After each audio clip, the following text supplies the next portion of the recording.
بلوں کے منہ میں گھنگریاں نہیں نان خطائیاں ہیں جو گلنے میں ہی نہیں آ رہی۔ ہنسی مذاق چلتے رہے اور مراد علی کا دل جلتا رہا۔ دیکھا بھی انہیں حالات میں ہوا تھا۔ بیچ میں کہیں مراد علی کی لا علمی میں مراد کا پاؤں دلہن کی پشواس پر پڑ گیا۔ لال لباس میں گٹھری بنی دلہن نے صدا بلند کی، سنیے جی، ہمارے سوٹ پر آپ کا پاؤں پڑ گیا ہے اور ہمارے گلے میں سانس اٹک رہا ہے، پلیز اپنا پاؤں سنبھالیے۔ مراد علی نے فٹ سے پاؤں اٹھایا تھا اور گٹری نے گہری گہری سانس لی۔ بہت ہی کوئی عجیب سا لمحہ تھا جو دلہا دلہن کو ایک ساتھ شرمندہ کر کے مزے سے گزار گیا تھا۔ رخصتی سے ذرا دیر پہلے دلہن نے اپنی دادی جان کو پکڑ لیا تھا۔ دادی ذرا دیکھے تو آج اپنی شادی کے دن مرتے مرتے بچی ہوں، اور اگر آج آپ کی بلقیس کو کچھ ہو جاتا تو ساری زندگی آپ اپنے آپ کو معاف نہ کر پاتی۔ پوتی کی دل دہلا دینے والی بات پر بیچاری دادی ہکا بکا ہوئی۔ کیوں بوڑھی دادی کی جان سولی پہ لٹکاتی ہو؟ جانتی ہو پہلے ایک دورہ دل کا پڑ چکا ہے، اوپر سے تمہارے مرنے کی باتیں، ذرا پتہ تو چلے ہوا کیا ہے۔ آپ کے لاڈلے نے میری پشواس پر پاؤں رکھ دیا تھا، دم گھٹنے لگا تھا میرا۔ آج پشواس پر پاؤں رکھا ہے، کل کو میرے گلے پر ہاتھ رکھ دیا تو؟ دلہن بھلی بلقیس کو بھری محفل میں دادی کی طرف سے دھموکا پڑ گیا اور وہ سی سی کرتے ہوئے پڑی ہوئی۔ شرم کرو بلقیس، بیچارے کا بے دہانی میں پیر پڑ گیا ہوگا، اور ویسے بھی تمہیں تو اس کے پیر دھو دھو کر پینے چاہیے۔ دیکھو تو ذرا کتنا ہیرا اور پیارا لگ رہا ہے مراد، میرا دل تو اس کی بلائیں لیتے ہوئے نہیں تھک رہا۔ اور ویسے بھی کتنی بار سمجھایا ہے تمہیں کہ بچپنا چھوڑ دو، اب بڑی ہو گئی ہو تم، اور اب تو شوہر والی بھی ہو گئی ہو۔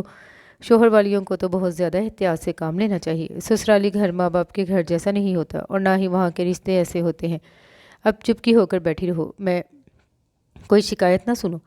اور دوسری طرف دلہا میاں شکایت لے کر اپنی نانی کے سر ہو چکے تھے، جو سارے میں غرارہ سنبھالتے ہوئے شادہ و فرحاں گھوم رہی تھی۔ کیا ہوا ہے مراد، تم اتنے باولے کیوں ہوئے پھر رہے ہو؟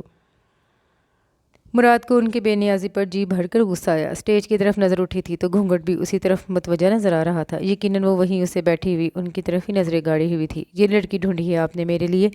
حرکتیں دیکھی ہیں آپ نے اس سے زیادہ کہیں سمجھدار تو پالنے میں پڑا ہوا بچہ ہوگا۔ مجھے لگتا تھا میرے گھر والے ہی بے وقوف ہیں، مگر نانی آپ نے بھی میرے ساتھ کچھ اچھا نہیں کیا۔ کہا بھی تھا آپ سے لڑکی سنجیدہ، سمجھدار اور پڑھی لکھی ہونے چاہیے، اور ان محترمہ میں مجھے ایسی کوئی خوبی دکھائی نہیں دیتی۔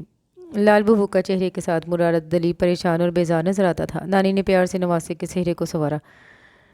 پالنے میں پڑا ہوا بچہ تو خود ہے مراد، میں نے دنیا دیکھی ہے، ایک نظر میں انسان کو پرکھ سکتی ہوں۔ پردیسیوں کے ساتھ گزارا کرنے والی عورت بلقیس جیسی ہی ہو سکتی ہے، تھوڑی بہت چنچل، تھوڑی بہت نٹکھٹ اور تھوڑی بہت سمجھدار۔ تم پردیسی ہو، تمہارا انسان پرکھنے کا طریقہ اور ہے، نفع نقصان کے سودے میں پڑ جاتے ہو۔ وہ جو اسٹیج پر بیٹھی ہے نا، تمہارے نکاح میں آ چکی ہے، گھونگھٹ اٹھا کر دیکھو، کیسی روشن پیشانی اور ستارہ آنکھیں ہیں اس کی۔ ایسی لڑکیاں جان دے دیتی ہیں، عزت نہیں جانے دیتی۔ سارے وہم نکال دے دل سے اور نئی زندگی شروع کرو۔ نانی نصیحت کر کے ہجوم میں گھل مل گئی، اور وہ فوٹو کھنچوانے کے لیے دلہن کے ساتھ اسٹیج پر پوز دے رہا تھا۔ یوں لگتا تھا سارا محلہ ہی فوٹو سیشن کے لیے امڑ آیا ہو۔ ساس اور سسر نے مراد کو وی آئی پی پروٹوکول دیا تھا۔ سالیاں چاروں طرف گھیر کے کھڑی تھیں۔ نکاح کے بعد کسی کو خیال آیا اور پاس بیٹھی ہوئی دلہن کا گھونگھٹ الٹ دیا گیا۔ نکاح کے وقت رونے سے آنکھوں کا کاجل پھیل گیا تھا۔ سرخ پشواس، روشن پیشانی اور ستارہ آنکھوں والی دلہن بلقیس اور بلو کتنی عام سی لگتی تھی، اور وہ اپنے پروٹوکول کے ساتھ خاص سا۔ دنیا کو یہی آتا تھا، انسانوں کو تولتی رہتی ہے، اب بھی یہی کیا گیا۔ دنیا کے ترازو میں مراد علی وزنی تھا اور بلقیس کچھ بھی نہیں۔ یہ دنیا کی نظریں تھیں جس کا اپنا کھڑا کھوٹا پیمانہ تھا، اور دوسری طرف وہ تھی کہنے والوں کے مطابق کارنرز پر رکھی ہوئی ایک بھولی بھٹکی ہوئی معمولی سی چیز۔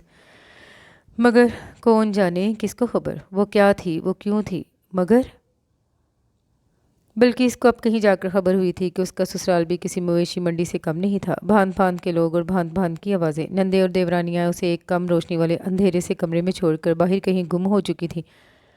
بھوک الگ لگ رہی تھی، پیاس سے بھی برا حال تھا۔ پہلی بار اسے دادی کی کہی گئی باتیں سمجھ میں آنے لگیں کہ سسرال ایک عجیب سی جادو نگری ہوتا ہے، لمحوں کیا پلوں میں انسان کو بدل کر رکھ دیتا ہے۔ شاید اسی گھر کے لوگوں کو اونچی اونچی آواز میں باتیں کرنے کی عادت تھی۔ تھوڑی دیر بعد ایک ٹرے میں کھانا سجائے نانی اندر داخل ہوئی۔ ٹرے میں نان قورمہ اور زردہ سجا ہوا تھا۔ وہ بھوک اور رندیدوں کی طرح کھانے پر ٹوٹ پڑی۔ نانی بس مسکراتی رہی۔ میں جانتی تھی تمہیں بھوک لگی ہوگی، تمہاری دادی نے مجھے تمہارے بارے میں سب بتا دیا ہے، اور خاص تاکید کر کے کہا تھا کہ بلقیس بھوک کی بہت کچی ہے، کبھی کبھی تو راتوں کو اٹھ کر بھی کھانا کھاتی رہتی ہے۔ نانی کی بات پر وہ شرمندہ ہو کر رہ گئی۔ یہ بھوک اسے سب کچھ بھلا دیتی تھی، مگر وہ نہیں جانتی تھی کہ یہ سسرال کی جادو نگری تھی جہاں بھولے ہوئے سارے سبق یاد آ جایا کرتے ہیں۔ نانی 3-4 نصیحتیں کرنے اور اپنی اکٹھی 4-5 بیماریوں کے بارے میں اسے آگاہ کر کے چلی گئی۔ کمرے میں گلابوں کی عجیب سی مہک پھیلی ہوئی تھی۔ شاید سے سجانے والے دن کے پہلے حصے میں ہی اپنا کام ختم کر کے چلے گئے تھے۔ اب کمرے میں سرخ گلابوں کی خوشبو نے عجیب سا حبس پھیلا رکھا تھا۔ وہ گہرے گہرے سانس لے کر اپنے حواس بحال کرتی رہی۔ کمرے میں کسی نے کوئی شیطانی قسم کا وال کلاک سجایا تھا جس کی آواز بہت خوفناک تھی۔ کچھ لمحے برداشت کے بعد بیڈ کا سہارا لے کر بلقیس نے وہ وال کلاک اتارا، اس کے سیل نکالے اور وال کلاک کو احتیاط سے بیڈ کے نیچے پھینک دیا۔ مگر اب بھی آواز آنا بند نہ ہوئی تو بیچاری کو خبر ہوئی یہ آواز اس شیطانی وال کلاک کی نہیں بلکہ کہیں باہر سے آ رہی ہے۔ ایک لمحے کے لیے اسے اپنے آپ سے بے حد شرمندگی محسوس ہوئی۔ تبھی کھٹ سے دروازہ کھلا اور سعودی عرب سے آیا ہوا دلہا اندر داخل ہوا۔ ہلکی زرد روشنی میں کاٹن کے کپڑے مڑ چکے تھے، چہرے پر تھکان کے ساتھ ساتھ ایک ہاتھ دائیں آنکھ پر جما رکھا تھا۔ ڈریسنگ ٹیبل کے شیشے کے سامنے کھڑا ہو کر وہ اپنی آنکھ کا جائزہ لے رہا تھا۔ بیڈ پر بیٹھی ہوئی بلقیس کو اس کی پریشانی کا کسی حد تک اندازہ ہو گیا تھا۔ سب خیریت تو ہے نا جی؟ اپنی الجھن میں مبتلا دلہا جیسے ایک پل کے لیے ڈر سا گیا۔ آنکھ کی تکلیف نے یہ تک بھلا دیا تھا کہ وہ ایک عدد دلہا ہے اور اس کے کمرے میں ایک عدد دلہن بھی موجود ہے۔ اس نے پلٹ کر پیچھے کی طرف دیکھا تھا جو اپنا گھونگھٹ اتارے پریشانی سے اسے دیکھ رہی تھی۔ شکر ہے کہ آنکھوں کا پھیلا ہوا کاجل اب ٹھکانے پر تھا۔ چہرے کا قطار آنکھ میں لگا ہے، مسلسل پانی آ رہا ہے۔ مراد کے لیے اور تکلیف پر وہ جیسے دھیرے سے بیڈ سے اتر آئی اور اس کے پاس آ کر کسی ماہر طبیب کی طرح معائنے میں مصروف ہو گئی۔ آپ کو تو گہری چوٹ پہنچی ہے جی، ساری آنکھ لال ہو رہی ہے، تھوڑی تھوڑی سوج بھی گئی ہے۔ آخر کیا ضرورت تھی صحرا سجانے اور ہیرو بن کر آنے کی؟ مراد ہکا بکا نئی نویلی دلہن کو دیکھے جا رہا تھا جس کی زبان کے آگے واقعی کوئی خندق نہیں تھی۔ آپ رکے ذرا، میں فریج سے برف لے کر آتی ہوں، برف کی ٹکور سے ہی ٹھیک ہوگی یہ اور آپ کو آرام آئے گا۔ مراد علی بستر پر بیٹھا رہ گیا اور وہ خوشبو کے جھونکے کی طرح کمرے سے باہر نکل گئی۔ گھر میں کچھ کمروں کی روشنی ابھی بھی جل رہی تھی، شریر بچے سو چکے تھے، بزرگ اپنی دوائیاں کھا کر فراٹے لے رہے تھے، کچھ کمروں سے باتوں کی آوازیں بھی سنائی دے رہی تھیں۔ وہ باورچی خانہ ڈھونڈ رہی تھی، سامنے ہی کسی کمرے سے کچھ الفاظ بلقیس کے کانوں میں پڑے۔ ارے بھائی، باہر گیا ہے تو ہم پر کون سا احسان کیا ہے؟ لوگ سعودیہ جاتے ہیں تو سونے کی اینٹیں لے کر آتے ہیں اور یہ ہمیں بس کھجور پانی بھیج کر خوش کر دیتا ہے۔ خیال رہے شادی ہو گئی ہے تو اب ایسا نہ ہو کہ جورو کا غلام ہی بن کر رہ جائے، تبھی اس کے لیے ایسی لڑکی ڈھونڈی ہے۔ بھائی صاحب ایسا تو مت کہیں، پچھلے 4 سالوں سے مراد نے ہی گھر کا سارا سسٹم سیدھا کیا ہے، آپ لوگوں کو کاروبار کر کے دیا ہے، اور تو اور اس نے سونا زیور بھی بہت دیا ہے۔ یہ بات تو ساری دنیا جانتی بھی ہے اور مانتی بھی۔ اب نہ رہے کہ اب اس کی کمائی میں ایک حصہ دار اور آ گئی ہے، بس اب ہمیں کچھ سنبھل کر چلنا پڑے گا۔ سعودیہ والے کی حصے دار دیوار تھام کر کھڑی ہو گئی تھی۔ کتنی عجیب ہوتی ہے نا یہ سسرال کی دنیا اور رشتے بھی، مطلبی، خود غرض اور پتہ نہیں کیا کیا۔ باورچی خانہ ڈھونڈ کر فریج سے برف نکال کر وہ اپنے دلہے کے سرہانے برف کی ٹکور کر رہی تھی اور بہت کچھ سوچتی رہی تھی۔ مراد علی کے لیے وہ شادی ایک سمجھوتا تھی اور بس۔ وہ بھی عجیب سا مرد تھا، چپ چاپ سا، خاموش سا، گھر کا بڑا نہیں تھا، پھر بھی ساری ذمہ داریاں اس کے سر پر تھیں، اور یہی وجہ تھی کہ شادی کے 1 ہفتے بعد وہ جہاز پر سعودیہ روانہ ہو گیا۔ ایک ایسی شادی جس میں دلہا دلہن ایک دوسرے کو جان ہی نہیں پائے۔ کیا ایسی ہوتی ہیں شادیاں؟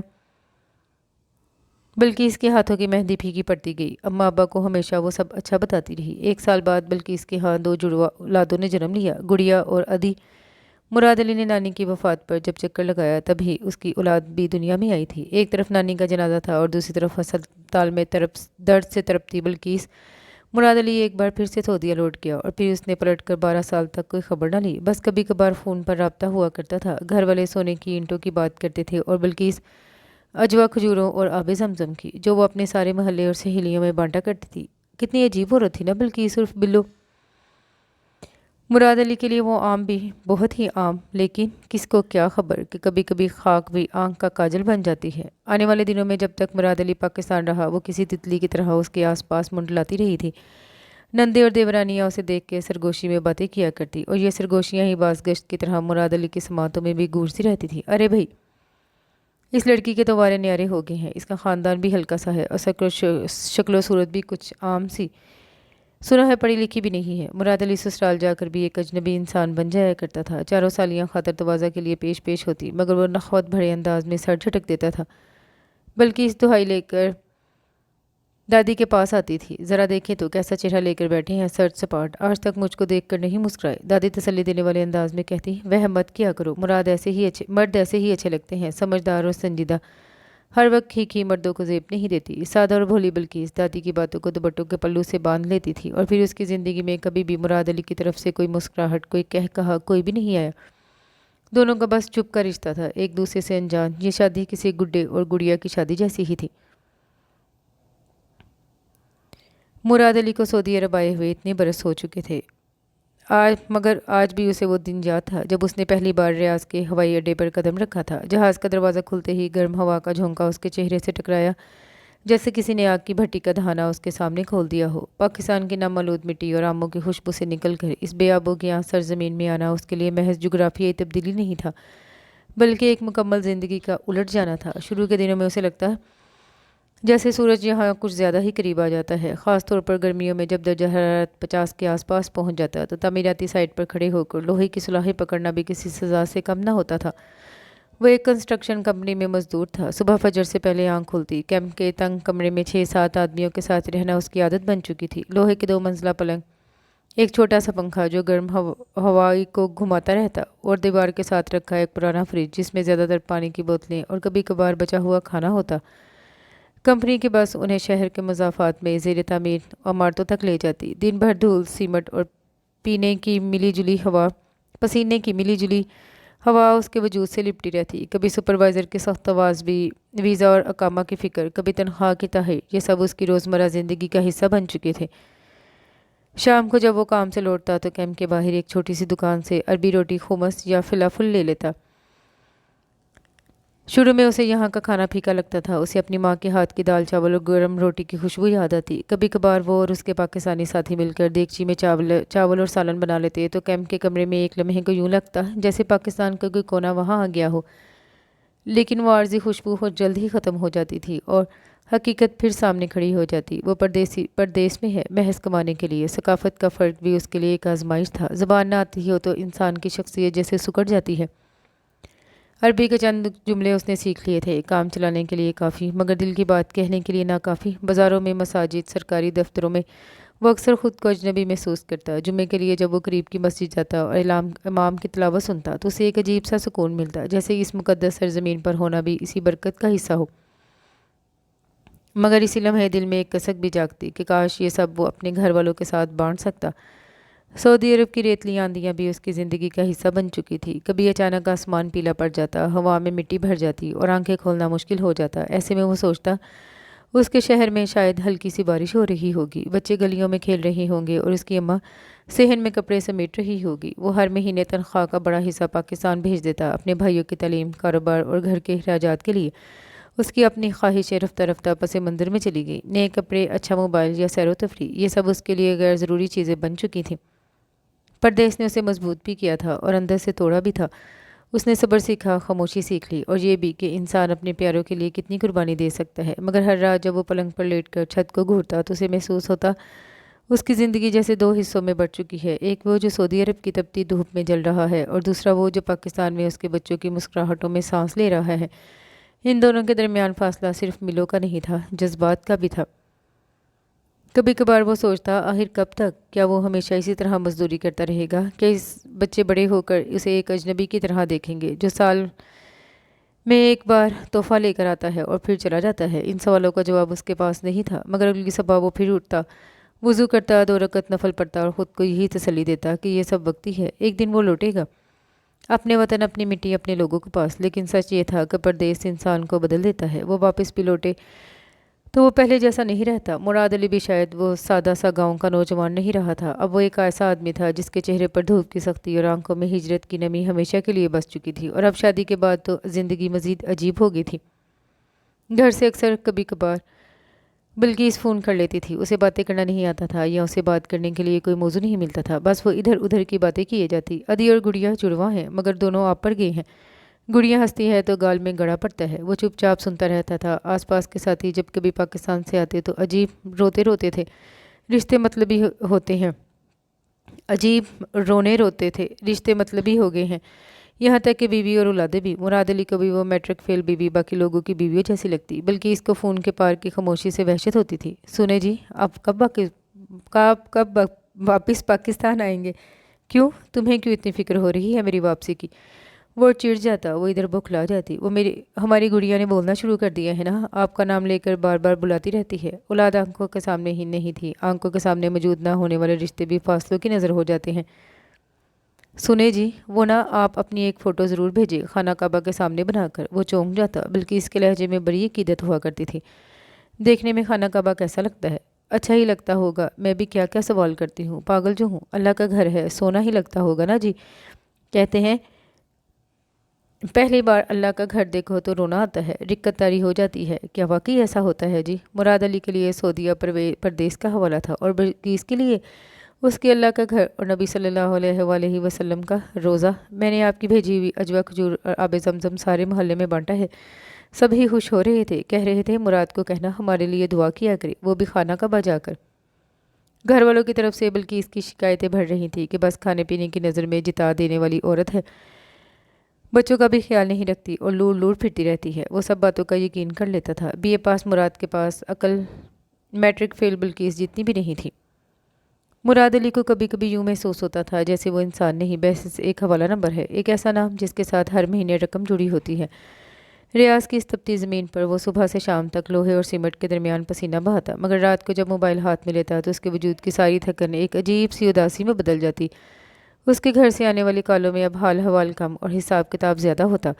اس مہینے کتنے بیچے؟ بچوں کی فیس بڑھ گئی ہے، چھت کی مرمت کروانی ہے، بھائی کی دکان میں بھی تھوڑا ہاتھ بٹا دو۔ کوئی یہ نہیں پوچھتا تھا کہ وہ خود کیا ہے، اسے بخار تو نہیں، اس کی کمر کا درد کیسا ہے جو پچھلے مہینے سے مسلسل اس کے ساتھ چمٹا ہوا ہے، اس کے ہاتھوں کی کھال جو دھوپ اور سیمنٹ سے اترنے لگی ہے، کیا وہ ٹھیک ہے؟ بات ہمیشہ روپے پر آ کر ختم ہو جاتی تھی۔